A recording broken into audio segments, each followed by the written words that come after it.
আপনারা জানেন যে বাংলাদেশের ক্ষমতাশালী সরকার, যেই সরকার ক্ষমতায় আসার পেছনে আমাদের কোনো মেহনত নাই, আমাদের কোনো এফোর্ট ছিল না, সেই সরকার আমার ফেসবুক পেজ বাংলাদেশে ব্লক করে রেখেছেন। তারপরে গেল 15 বছর শেখ হাসিনা সরকার যেটা পারেন নাই, ইউটিউব চ্যানেল, সেটাকেও তারা বিশেষ ক্ষমতা বলে 90 দিনের রেস্ট্রিকশনে দিয়েছেন। তারপরে ফেসবুকের আগের যে পেজটা ছিল আমার, যেটা ভেরিফাইড পেজ, সেটা সাসপেন্ড হয়েছে। সেটা সাসপেন্ড হওয়ার পেছনে অনেকগুলো কারণ আছে, কারণ এটাতে আমার অনেকগুলো ভায়োলেশন ছিল আগে। এমনিতে আমি কখনোই ফেসবুক বেশি দিন চালাইতে পারি না, একটা আমার 6 মাসের, এইটাই মনে হয় সবচাইতে বেশি দিন ছিল, প্রায় 6 মাস 7 মাস মতো ছিল। এতদিন টানা আমার কোনো পেজ থাকে না। যাই হোক, তো শেখ হাসিনা সরকার এত চিঠি টিঠি লিখেও আমাদের দেশকে মেটা থেকে কখনো ব্লক করাইতে পারে নাই। অথচ ডক্টর মোহাম্মদ ইউনূস, তিনি তার তার যে ক্ষমতা আছে এটা আমি নিজে টের পাচ্ছি। তিনি তো ক্ষমতাশালী, এটা অস্বীকার করার কোনো কিছু নেই। এই যে আপনি বিভিন্ন জায়গায় বড় বড় অলিম্পিক সহ শান্তিতে নোবেল পাওয়া থেকে শুরু করে সবখানে, এগুলো তার এমনি এমনি হয় নাই। মানে লবিং ছাড়া এগুলো আপনি মনে করেন না যে মানে ডক্টর মোহাম্মদ ইউনূস বা যারা যারা নোবেল পেয়েছেন, শান্তিতে বিশেষ করে যারা নোবেল পেয়েছেন, তাদের মানে দেখেই বোঝা যায় যে এ পাবেই, এরকম কিছু না। এদেরকে লবিং করে করে করে করে তারপরে করতে হয়। তো এই যে নোবেল পেয়েছেন এবং অন্যান্য কিছু করেছেন, এই যে আপনার যে ক্ষমতা এবং আমার উপরে আপনি যে ক্ষমতা প্রয়োগ করছেন, এটাতে আমি বুঝতে পারছি, দেশবাসীও বুঝতে পারছে যে আপনার অনেক ক্ষমতা আছে। কিন্তু ভাই, এই ক্ষমতাটা একটু আবুধাবিতে খাটান না ভাই। এই যে আপনি যে চেয়ারটায় বসেছেন না, ডক্টর মোহাম্মদ ইউনূস, আপনি পৃথিবীতে বিশাল কিছু হইতে পারেন, কিন্তু একটা সত্যি কথা বলি, বাংলাদেশের প্রেক্ষাপটে আপনি জীবনে কোনো জায়গায় এমপিও হইতে পারবেন না। এখনও নির্বাচনে দাঁড়ান, কি হবে আমি জানি না। 5 তারিখের পরে বাংলাদেশের মানুষ আপনাকে ভীষণ সম্মান দিয়েছে, ভীষণ সম্মান। আমি গেল কয়েকদিনে বহু আমার শুভাকাঙ্ক্ষীর ফোন পেয়েছে যে ভাই, ডক্টর মোহাম্মদ ইউনূসকে আপনার গালাগাল করা ঠিক হয় নাই।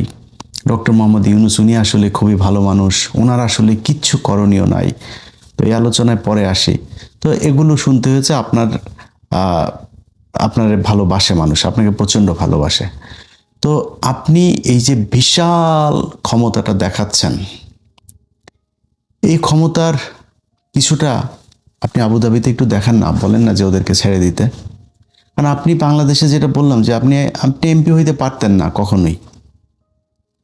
আপনি এই যে চেয়ারটায় বসেছেন, এই আবুধাবির মানুষগুলোর মানে বিশাল ডেডিকেশন ছিল। তারা জানে যে মিডল ইস্টের এইসব গলফ কান্ট্রিগুলোতে এগুলোতে এইভাবে আন্দোলন করা যায় না।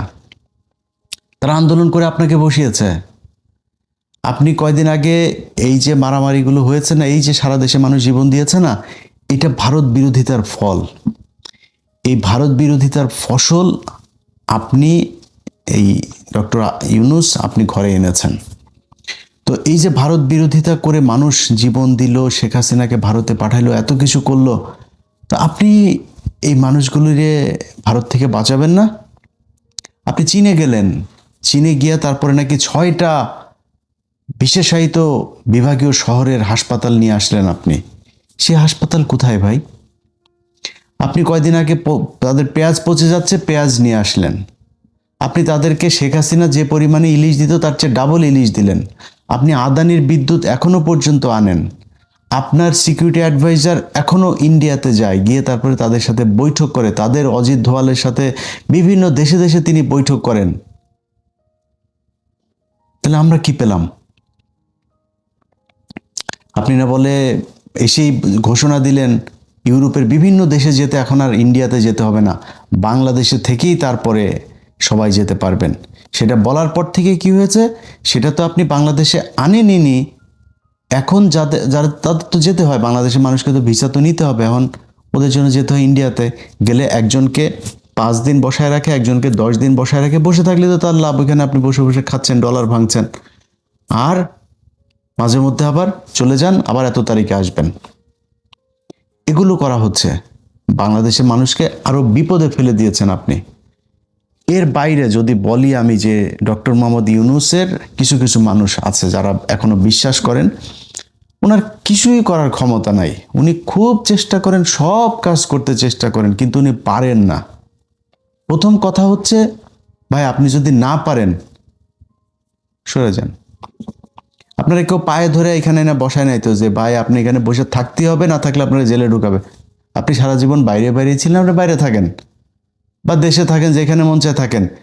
আপনি এই যে আজকে প্রথম আলো, ডেইলি স্টার, মেইলি স্টার এত কিছু নিয়ে এত কথা হচ্ছে, এই দেশে 71 টিভি জ্বালায় দেয় নাই। এই দেশে এই 5 তারিখের পরের ঘটনাই বলি, আগেরগুলো সংগ্রাম তারপরে দিগন্ত এগুলো তো হয়েছেই। 5 তারিখের পরে এই সময় টিভিতে বিএনপির লোকজন যায় হামলা করে নাই, কিছু হয়েছে নাকি? সংবাদ মাধ্যম নাকি বাংলাদেশে এই প্রথম আলো আর ডেইলি স্টার। এখন কেন এত আলোচনা হচ্ছে? কারণ এখন তো বিপ্লব নাই। আপনি যে বিপ্লবের সময়টাকে আপনি ধ্বংস করে দিয়া তারপরে এখন যদি বলেন যে হ্যাঁ এগুলো করতে হবে, এটা তো সম্ভব না। যে কারণে এটা করা যাচ্ছে না। তো আপনি যেই সময়টাতে এসে বসলেন, ওই সময়ের পরপর যে কাজগুলো করা লাগতো সেই কাজগুলোর কোনোটাই করেন নাই আপনারা।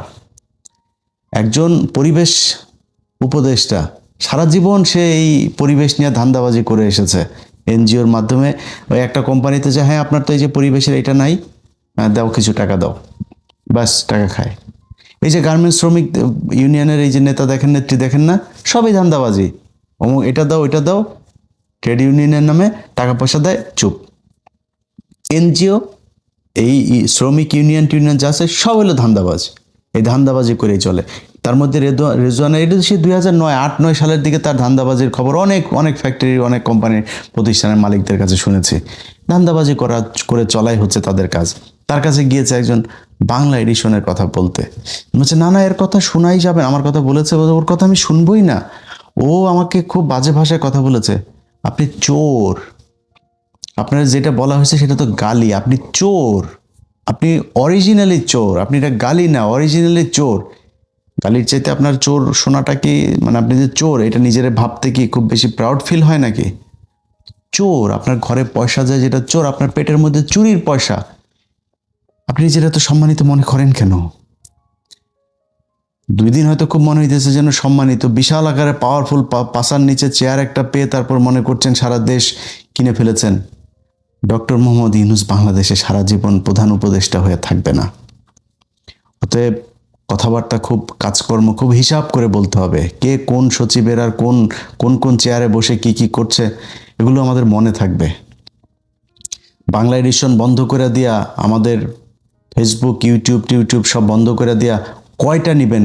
1 মিলিয়ন 2 মিলিয়ন আপনি কয়টা নেবেন? রাতারাতি তৈরি হবে, চলে আসবে, আল্লাহ ব্যবস্থা করে দিবে। এইভাবে আটকানো যাবে না। শেখ হাসিনা আমাদেরকে পাঠায় নেই, আটকাইতে পারেনি, আপনারা আটকাই দিবেন? কিছু বললেই বিএনপি কিছু করতে দেয় না, আর ওয়াকার কিছু করতে দেয় না। প্রথম হইল কি 2025 সালের জুন মাসে আমাদের সাথে বৈঠক করলো তিনার নিরাপত্তা উপদেষ্টা খলিল সাহেব। আচ্ছা, ডক্টর মোহাম্মদ ইউনূসের মেসেজে উনি যেটা বলবে সেটাই হচ্ছে ওনার মেসেজ। মেসেজে কি, আগস্টের 5 তারিখ থেকে ওয়াকার, 15 তারিখের মধ্যে ওয়াকারকে ফেলাই দিব, এই জেনারেলকে ফেলাই দিব, আপনাদেরকে এইভাবে করতে হবে, ওরা এই জায়গায় আমাদেরকে এই বাধা দিচ্ছে। আমরা তো ভাই বুক ভরে গেছে যে দেশ প্রেমের জন্য জীবন দিয়ে দিব ভাই।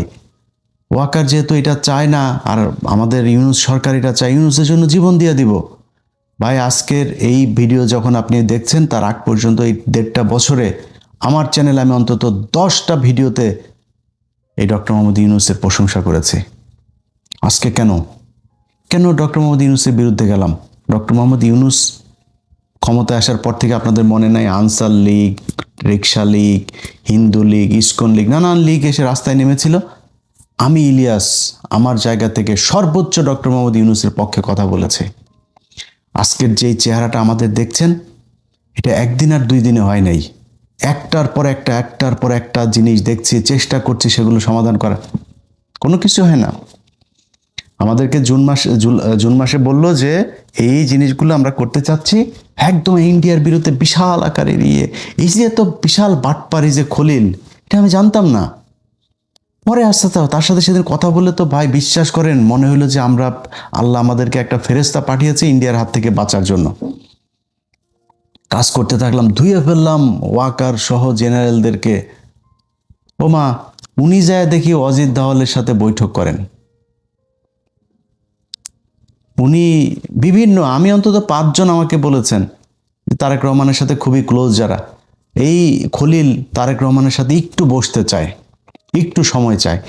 এত আত্মকেন্দ্রিক স্বার্থপর দুইজনই, ডক্টর ইউনূস খলিল দুইটাই প্রচণ্ড স্বার্থপর। এরা কোনো নিজের চেয়ারের থেকে সরতে চায় না, এরা সম্মান চায় খালি নিজের নিয়ে সবাই করবে, সারা দুনিয়ায় ঘুরে ঘুরে এগুলোই চেয়েছে, এখনও তারা ওইটাই চায়। ভাই আপনাদের হাতে যেই সুযোগ পেয়েছেন, কিছু বললেই তারেক রহমান এটা করতে দেয় না, বিএনপি এটা করতে দেয় না, আর ওয়াকার এটা করতে দেয় না, সব দোষ তাদের। আরে তারেক রহমান লন্ডনে বসে থেকে যে পরিমাণে বিএনপির লোককে চাঁদাবাজির অভিযোগে বহিষ্কার করেছে, আপনি দেশে থেকে কি করেছেন? দেশে থেকে এখন পর্যন্ত আপনি বিএনপির একটা লোককে জেলে নিতে পেরেছেন? কিংবা যারা যেই চাঁদাবাজি করুক, কোনো চাঁদাবাজকে আপনি জেলে নিতে পেরেছেন? আপনি ইচ্ছা করে এই বিশৃঙ্খলা তৈরি করেছেন যাতে বিএনপির জনপ্রিয়তা নষ্ট হয়। জনপ্রিয়তা নষ্ট হলে আপনার দিকে ঝুঁকবে মানুষ, আপনি একটা বিশাল কিছু, আপনার কিছু সাঙ্গপাঙ্গ নিয়ে, এই যে খোদাবক্স কয়েকটা সাঙ্গপাঙ্গ চোর বাটপার নিয়ে আপনি একটা মানে এনজিওগ্রাম সরকার বানিয়ে বসে আছেন, এটা দিয়ে আপনি দেশ চালাচ্ছেন। কিছু বললে আমি আমার ক্ষমতা নেই, আরে বাবারে কি কান্নাকাটি। আরে ভাই হাদি মারা গিয়েছে, আপনি জানাজার ওইখানে গিয়েছেন, জানাজার ওইখানে গিয়ে আপনি শেক্সপিয়ারের কবিতা পড়েন, আকাশে বাতাসে কি মানে কি কি কি মানে শুনলে চোখ দিয়ে পানি চলে আসে। হাদি তোমাকে আমরা বিদায় জানাতে আসিনি, হাদি তুমি আছো আমার বুকের ভেতরে। আরে মিয়া আপনার কাছে এটা শুনতে চাইছেন? আপনি মিয়া রাষ্ট্রের প্রধান, আপনি বিচার করবেন আসামি কোথায়, আপনি সে আসামি দেবেন, বলে আসবেন যে এতক্ষণের মধ্যে পুলিশকে এটা ধরতে হবে, স্বরাষ্ট্রমন্ত্রীকে এই আসামি ধরতে হবে, না হলে স্বরাষ্ট্রমন্ত্রী বাদ। আপনি যা সেখানে কবিতা পড়েন, কান দেন, এটার জন্য আপনি রাষ্ট্রের প্রধান? আপনি কিছুই পারেন না, তো কিছুই যদি না পারেন ভাই সরেন, আপনার থাকতে বলছে কে? আপনি এখানে থাইকেই যে বিপ্লবটা যে ধ্বংস করে দিলেন, এখন কালকে বিএনপি ধরেন ক্ষমতায় আসবে, কালকে বিএনপি ক্ষমতায় এসে কি পাবে? একটা দেশের মধ্যে চোর বাটপার সব এগুলি দেয়া দেশ ভরা, তো কি করবে বিএনপি? 2 বছর পরে তারা কান্নাকাটি শুরু করবে যে দেশ তো চালাইতে পারছে না, চোর বাটপার সব আপনি রেখে দিয়ে গেছেন। আরে ভাই একটা বিপ্লব হওয়ার পরে এত 2,500 মানুষকে চোখের সামনে মেরে ফেললো, ভিজুয়ালি সব কিছু দেখা যায়, আপনি আওয়ামী লীগের লোকজন বসে আছে, আপনার বসানোই তো খোদা বক্সা, আপনার বসানো, আপনি এইটুক পারেন নাই যে আওয়ামী লীগের এই যে যারা যারা হয়েছে, নিহত হয়েছে, এই মামলাগুলো হয়েছে, মামলার আসামিদেরকে সব ধরতে হবে, পারেন না আপনি এই অর্ডারটা দিতে? আপনি করেন না। আপনি হাদি মারা গেল, আরে ভাই 7টা দিন ছেলেটা এইভাবে পড়ে থাকলো, আপনি 7টা দিনের ভেতরে তাকে আসামিগুলো ধরতে পারলেন না। হাদি কি দেশে হাজার হাজার নাকি? এগুলো শতাব্দীতে একবার দুবার আসে, তা আপনি তারে হারায় ফেললেন আপনাদের ভুলের কারণে, আপনি তাদের ধরতে পারলেন না। এই দেশে পুলিশ চাইলে এটা ধরতে পারে না। ইউনূস সরকারের অনেকে এটার সাথে জড়িত, যেই কারণে তাকে ধরা যায়নি। আমি যতটুকু জানি সে এখন পর্যন্ত দেশে আছে, তাকে ধরা হচ্ছে না, ধরা হবে না। এই যে এখন ইনকিলাব মঞ্চ আবার নতুন করে তারা রাস্তায় নেমেছে, এটার জন্য কারোর কোনো ভ্রুক্ষেপ নাই। এনসিপি খুলনাতে তাদের একটা ছেলে মারা গিয়েছে, আমি 2 দিন আগে ফেসবুকে ঢুকলাম, হাসনাত খালি একটা পোস্ট করেছে, এর বাইরে সার্জিস, নাহিদ, আসিফ ওই ছেলেটারা নিয়ে কিছুই বলে নাই, তাদের দরকার নাই, যার যার মতো শেষে সুন্দরভাবে ঘর সংসার করছে। এই বিপ্লবটা এখন তারা এগুলি বিপ্লবের বলে এগুলি মব, এগুলি নাকি মব, এটা নিয়ে করা যাবে না, কারণ যেভাবে আছে খাচ্ছে, সুন্দরভাবে খাচ্ছে যাচ্ছে। এই যে এতগুলি পোলাপানির রক্ত বেচা, যে তারা যে এই ছাত্র নেতা হলো, নতুন নতুন পাঞ্জাবি আর পারফিউম পরে যে তারপরে প্রথম আলো পরিদর্শনে যায়, তাদের একটা জিনিস বোঝা উচিত যে আপনাদের দায়িত্ব এইটা না। আপনি 2 দিন পরে সংসদে যাবেন, আর শেষ আপনার আপনি সংসদে না, আপনি যান না কয়েকদিন পরে, তো আপনি যার সাথেই যান, যে কোনো দলের সাথে আপনি করবেন না করে যদি আপনি যান, তাহলে তো ভোট চাইতেও যাইতে পারবেন না, জেনে যাবেন ওই পিটানি খাবেন। আর যদি কোনো দলের সাথে হয়েও যান, মনে করেন কালকে আপনি বিএনপির সাথে হয়ে গেলেন, বিএনপির যে লোকটাই 15 বছর ওইখানে কষ্ট করেছে, পরিশ্রম করেছে, অর্থ করেছে, জেল খেটেছে, সে লোক আপনারা ছেড়ে দিবে? সে প্রথম কথা হচ্ছে সে স্বতন্ত্র হিসাবে দাঁড়াবে, পাশ করতে যদি নাও পারে তারপরেও আপনার ওইখানে এমপি থাকতে দিবে না। আপনি শান্তিতে ওখানে যাইতে পারবেন না। ঢাকায় বসে বসে খালি ওই মাসে মাসে ভাতাটা নেবেন, গাড়িতে চড়বেন, সংসদে যাবেন, একটু ভাবসাব নিয়ে পারফিউম টারফিউম দিয়ে ঘুরবেন, এমপি সাহেব হবেন। এই জীবনে শেষ, এইটাই শেষ। এরপরে আর জীবনে কোনো সুযোগ পাবেন না। ইউনিয়নের মেম্বার হওয়ার সুযোগও জীবনে পাবেন না। এখন যারা যারা এই যে ইউনুসের চেয়ারে বিক্রি করে যারা যারা বিশাল আকারে ভাবসাব নিয়ে আছেন না, স্বরাষ্ট্রমন্ত্রী টন্ত্রী আরও বিভিন্ন জন থেকে আমরা তো খবর রাখি। আপনার পাশের চেয়ারের লোকই আমাদেরকে ভাই সব জানায়, কে কে আমার বাংলা এডিশনের চিঠি ইস্যু করেন, কে কে কী করেন। বাংলা এডিশন ইলিয়াস না, ইলিয়াসকে বাংলা এডিশন তৈরি করে নাই। এই ইলিয়াসের ইলিয়াস হইতে বহুত কষ্ট করতে হয়েছে, বহুত পরিশ্রম করতে হয়েছে, বহু এই নির্যাতন সহ্য করে তারপরে ইলিয়াস হুসাইন হইতে হয়েছে। এত সহজে ইলিয়াস হুসাইন হয় নাই। আপনি আমার 2 দিনে লাথি মারা ফেসবুক বন্ধ করে দিয়ে তারপরে করে দেবেন, আর ফেসবুক তৈরি হবে ইনশাল্লাহ। মাসে মাসে সপ্তাহে সপ্তাহে দিনে দিনে ফেসবুক ইউটিউব তৈরি হবে। আমরা কি দেশে ভাইসে আসছি নাকি যে আপনি এখান থেকে করে দিবেন? অতএব আমরা সরকারকে যেটা বলতে চাই যে ভাই আপনাদের হাতে এখনো সময় আছে। ডক্টর ইউনূস আপনাকে এখনো দেশের মানুষ ভালোবাসে, প্রচণ্ড ভালোবাসে আপনাকে, আপনার দিকে তাকিয়ে আছে। আপনি শেষ পর্যন্ত একটা কিছু করে দিয়ে যাবেন এই দেশটার। এই দেশ যদি নাকি ভারতের হাত থেকে এই সরকার ঠিক করে দিয়ে যেতে না পারে, আপনি বিএনপির দোষ দিয়ে লাভ নাই ভাই। কারণ বিএনপি পলিটিক্স করে, সে পলিটিক্স করতে যায়, সে সরাসরি ভারতের বিরুদ্ধে এমন কোনো পদক্ষেপ নিতে পারবে না যেটা সে ক্ষমতায় আসতে পারবে না, তার নানান ধরনের সমস্যা আছে। তা আপনি আর জামাত তো আছে, জামাত তো আরও বেশি ইন্ডিয়ার বিরুদ্ধে কিছু করতে পারবে না। তারা কিছু করতে তাদেরকে এমনিতেই মনে করে তারা ইন্ডিয়া বিরোধী, পাকিস্তানের লোক, এই সেই পারবে না। সো আপনাকে করতে হবে। এই দেশের মানুষ কি চেয়েছিল, কি জন্য আপনাকে ক্ষমতায় বসিয়েছিল, সেটা আপনি খুব ভালো করে জানেন। আপনি যদি সেটা করতে না পারেন তাহলে আমার মনে হয় এই যে 1.5 বছরে যে ড্যামেজটা আপনি করে, কেউ কেউ এখন যদি আমি আপনার বলে আপনি এখন চলে যান, এখন চলে গেলেও তো হবে না ভাই। আপনি যে ড্যামেজ করে দিয়ে গেলেন, এই ড্যামেজ ঠিক করবে কে? এখন প্রথম আলোর বিরুদ্ধে ব্যবস্থা নিতে গেলে, আরে ভাই প্রথম আলোর বিরুদ্ধে ব্যবস্থা নিতে গেলে প্রথম আলো, ছায়ানট, উদীচী এগুলো তো বাংলাদেশের কোনো প্রতিষ্ঠান না, এরা ইন্ডিয়ান প্রতিষ্ঠান। এটা পত্রিকা অফিস না, এটা ইন্ডিয়ান গোয়েন্দা সংস্থার একটা শাখা অফিস বাংলাদেশে বসিয়েছে। আপনি প্রথম আলোরে নিয়ে যা মনে চায় বলেন, পত্রিকা অফিস, অনলাইন, এটা একটা গণমাধ্যম, এই সেই। তো গণমাধ্যম ঠিক আছে, তো বাংলা এডিশন কি জঘন্য মাধ্যম নাকি? বাংলা এডিশন কি? বাংলা এডিশন এই গত 1.5 বছরে যা করেছে বুঝে নিয়ে দেখেন, নিউজগুলো দেখেন, যে ছোট্ট একটা 40-50 জনের একটা টিম যা করা হয়েছে, এটা বাংলাদেশের অনেক গণমাধ্যম, কোনো গণমাধ্যম করতে পারে নাই, কোনো গণমাধ্যম সেটা করতে পারে নাই। আমরা সেটা করেছি, করে দেখিয়েছি যে সম্ভব কথা বলা এই দেশে। আর প্রথম আলো এখন আপনারা বিশাল গণমাধ্যম।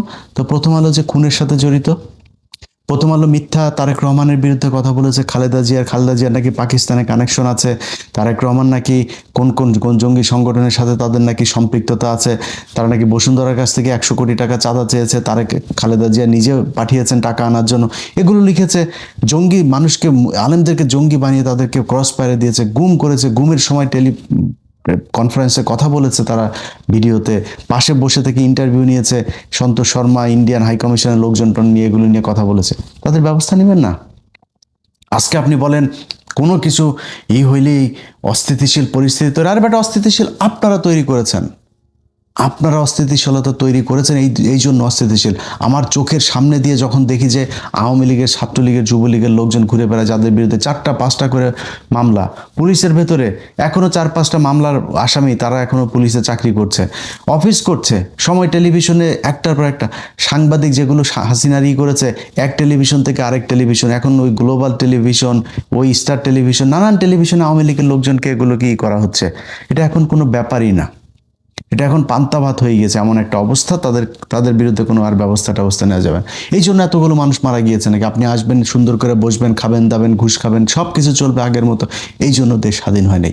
দেশ আমি আমার জায়গা থেকে ততদিন এইটা মনে করব যে বিপ্লব চলমান থাকবে যতদিন এই দেশের জাতীয় সঙ্গীত, চুরি করে আনা জাতীয় সঙ্গীত, এই জাতীয় সঙ্গীত পাল্টাইতে হবে। এই দেশে 16ই ডিসেম্বর আমার সাথে দেশপ্রেম দেখাইতে আসেন না, 16ই ডিসেম্বরে আপনি বিজয় দিবস মনে করেন, 16ই ডিসেম্বরে আমি আপনার চাইতে বেশি বিজয় দিবস মনে করি যেদিন মোদি তার ফেসবুকে পোস্ট করে বলা শুরু করবে যে 16ই ডিসেম্বর বাংলাদেশের বিজয় দিবসে বাংলাদেশকে শুভেচ্ছা। এই যে মাঝখানে জুতা নিয়ে তারপরে করলাম না, আপনি তো পশুর মতো পৃথিবীতে আসছেন, হাগেন খান মুতেন শেষ। তার একদিন আগে এই এই এই সরকার একদিন আগে তারা ভারতে 21 জন লোক পাঠানোর সরকারি সিদ্ধান্ত নিয়েছে। সে 21 জনের মধ্যে সেনাবাহিনী আছে, সরকারের লোক আছে, সব মিলে 21 জন যাবে বিজয় দিবস পালন করতে। আরে বেটা, বিজয় দিবস আমার দেশে ভারত আসবে, আমি কেন তার দেশে যাব? তার বাংলাদেশের আর পাকিস্তানকে আলাদা করার জন্য সে যে ভারত পাকিস্তান যুদ্ধের কেন যুদ্ধ করেছে এগুলো আমরা জানি, এগুলি বাদ দেই। আমার দেশ তো স্বাধীন হয়েছে, আমরা এখন স্বাধীন দেশ। সে আমার যুদ্ধের সময় ভারতের অনেক সেনা মারা গিয়েছে, আমরা মেনে নিচ্ছি। সে আমার দেশে আসবে, আমরা তাকে ইনভাইট করব। আমার লোক যাচ্ছে ওই দেশে, বিজয় দিবস কার? আমি 16ই ডিসেম্বর 1971 সালে দেখলাম যে এখানে জেনারেল অরোরার কাছে জেনারেল নিয়াজি কাগজ সাইন করে দেওয়া যাচ্ছে। এখন আবার ভারত বলে আমাদের বিজয় দিবস, বাংলাদেশের নামটা পর্যন্ত বলেনি তার ফেসবুক পোস্টে। আর আপনি আমার উপরে এসে চেতেন, আমার দেশপ্রেম শিখান। এই দেশের প্রতি প্রেম দেখাইতে গিয়ে জীবনের বহুত কিছু হারিয়েছে। আপনি আমার দেশপ্রেম শিখান। আপনি যেসব চিটার বাটপার ছোট লোক, এক একটার অবস্থা দেখলে বিরিয়ানির দোকান থেকে টাকা খায়, ওই মানুষের কাছ থেকে বিকাশে টাকা খায়। ওই এক মহিলা আছে, কি মেঘনা আলম না কি আলম, এটা সৌদি এক দূতাবাসের কর্মকর্তা, তার বাসায় কাজের বুয়া হিসাবে ঢুকেছে। কাজের বুয়া হিসাবে ঢুইকা তারপরে ব্ল্যাকমেল করে টাকা পয়সা দেয় না দেখে এখন তার বিরুদ্ধে এক মামলা। তো এরা তো এগুলির করে না, তাড়াতাড়ি তারা লোক নিয়ে গিয়েছে। আরেকটা আছে ওই যে নীলা ইসরাফিল। এই নীলা ইসরাফিল কি করেছে, এই হাসান আরেফ ভদ্র একটা লোক, আমার রাত 3টা 4টা সারাদিন আমার কাছে ওগুলি এখনো হিস্ট্রিতে আছে হোয়াটসঅ্যাপে। ওরে বলেন আমার সাথে চ্যালেঞ্জ করতে, আমার হোয়াটসঅ্যাপ আছে। 10 দিন ফোন করলে একদিন করতাম না। এই সারা রাত, ভাই আমাকে হাসান আরিফ মেরে ফেলছে, আমাকে হাসান আরিফ লাগাইতে চায়, আমাকে হাসান আরিফের ছেলে জোর করে লাগাইতে চায়, এই তারা খালি লাগাইতেই চায়। এরপরে এসে তুষার তারে লাগাইতে চায়। তা আমি হঠাৎ করে হাসান আরিফ লোকটা মারা গেল, পরে ওর ফ্যামিলির একজনের কাছে শুনলাম, আমার ফোন দিল, এই লোক ইউরোপে থাকে, বললো ইলিয়াস ভাই আপনি কি জানেন যে এই লোকটা কেন মারা গেল? কেন? ভাই এই এর ছেলের বউটার এটার অত্যাচারে মারা গেল, এর এই যে অপমান অপদস্থ করেছে না, এটা লোকটা নিতে পারে নাই। কি বলেছে যে ও শ্বশুর নাকি ওরে লাগাইতে চায়, জঘন্য কথা। আমার খালি সে, ভাই প্লিজ আপনার সাথে একটা লাইভে আনেন, ভাই প্লিজ আপনি একটা কথা বলেন। তাহলে আপনি আপনার প্রমাণ দেন। 10 দিন পরে একবার ফোন রিসিভ করে আমাকে, হ্যাঁ প্রমাণ পেয়েছেন? হ্যাঁ পেয়েছি। একটা ভিডিও পাঠায়, অডিও পাঠায়, কি পাঠায়, ওইখানে ওগুলি কিছু নাই। হ্যাঁ ভিডিও কলে তার শ্বশুর তার সাথে কথা বলছে, তার ভিডিও কলে আপনার শ্বশুর আপনার বাইরে গিয়েছে, দেশের বাইরে গিয়েছে, আপনার বাড়িতে আপনার বাচ্চাদের হয়তো দেখতেছে, যে ভিডিও কলে কথা বলতে পারে না, একটা স্ক্রিনশট দেওয়া বলে ভিডিও কল। তো ভিডিও কলে স্ক্রিনশট দেওয়া মানে কি আপনার লাগাইতে চায়? কি চেহারা তার, আরে বাবারে বারো হ্যারে কালে লাগাইতে চায়। এখন সে ওই ফিল্টার মারা, তারপরে তোর আসল ছবি আমাদের কাছে নাই, মানুষ দেখে নাই, তুই ফিল্টার মারে আসলেই মানুষ মনে করবে তুই ওই রকম আর তোরে লাগাইতে যাবে। তো এরকম কিছু এই ফুটপাতের কিছু জিনিসপত্র আমার পিছনে লেগেছে। ভাই তুই যেখানে গিয়া বিক্রি হয়েছিস, ওইখানে ইলিয়াস যদি বিক্রি হতো, তুই বিক্রি হয়েছিস 5 টাকায়, আমি 5 কোটি টাকায় বিক্রি হইতে পারতাম, ইলিয়াস বিক্রি হয় নাই। তুই মনে করছিস যে তুই যেখানে দালালি করে তারপরে করছিস, এটা ওই দালালি আমি করতে পারতাম না? দালালি করার জন্য জন্ম নেই। তবে এই গত 1 সপ্তাহে যা দেখলাম, এই দুনিয়ায় আপনি যদি ভালো থাকতে চান, আপনার কোনো ঝামেলা টামেলা আপনার ঘাড়ে আসবে না। যদি ভালো থাকতে চান তাহলে আপনি যেটা করবেন সেটা হচ্ছে, কিছু চোর বাটপার টাটপার কিছু লোকজন আছে, এগুলি নিয়ে কিছু বলবেন না, চুপচাপ থাকেন, এগুলো ম্যানেজ করতে চাক, এগুলি যেমনি চা। আমার নিজেরও দোষ আছে, কিন্তু আমি নিজেও আসলে রিয়েক্ট করি, এটা আমার সমস্যা। আমি এই সমস্যার সমাধান করতে পারি না, আপনি আমার কি করবেন বলেন? কতবার যে নিজের সাথে নিজে যুদ্ধ করে যে এইসব এগুলি নিয়ে কোনো কথা বলবো না। ইভেন এই যে আজকে যেটুকু বললাম, এটাও কিন্তু আমি ভিডিওর আগে বলেছি, আমি আর কারোর কোনো কিছু জবাব দিব না। আবার এই দেখেন ভিডিওতে বলে ফেললাম, যাই হোক সরি ভাই, বলবো না, আর বলবো না আপনাদের নিয়ে। যে যা মনে চায় বলেন গিয়ে আমার নিয়ে, আমি কারোর কথার আর জবাব দিব না। এগুলো করতে গেলে নিজের আসল যে কাজ ভাই, ওদের কাজ কি? ওদের কাজ এই যে বিরিয়ানি দোকান থেকে 2টা টাকা নেওয়া, এই 2টা বিকাশ করলে, ওই যে বিকাশ তারেক 2টা বিকাশ নেওয়ার জন্য কি আহারে করে টাকা পাঠান, প্লিজ পাঠান। সারাদিন লজ্জা শরম একটা মানুষ কেমনে পারে রে ভাই এগুলি? আমার কাজ তো ভাই ওইটা না রে ভাই। আমি এই পাই গত 1.5 বছরে ভাই, আমি পারি নাই, সবার জন্য করতে পারি নাই, কিন্তু আমি যেগুলি করেছি, যাদের জন্য করেছি, তারা আপনাদের কাছে বলবে একদিন যে ইলিয়াস আমার জন্য কি করেছে, ইলিয়াসের অবদান কি, এটা তারা বলবে। আর আমার তো ভাই এই কাজ নেই, এই কাজ করতে গেলে আমি ওই কাজ করতে পারবো না। আর এই যে গত 1 সপ্তাহ আগে এই যে খুব দেখিয়েছি ভাই, আপনি তো আমার জায়গায় নাই, তাই না? আমি জানি কি কি জিনিস নিয়ে কি করতে হয়। এই আসিফ নজরুল ফোন করেছে যে আমার রেকর্ড টেকর্ড আছে সব, ভাই ইলিয়াস ভাই আপনার কি অবস্থা, ভাই ইলিয়াস কি হয়েছে বলেন, হ্যাঁ কি চান বলেন। স্যার কিচ্ছু চাই না স্যার, খালি এই যে আপনি এই মোস্তফা ফারুকি টারুকি যে প্রথম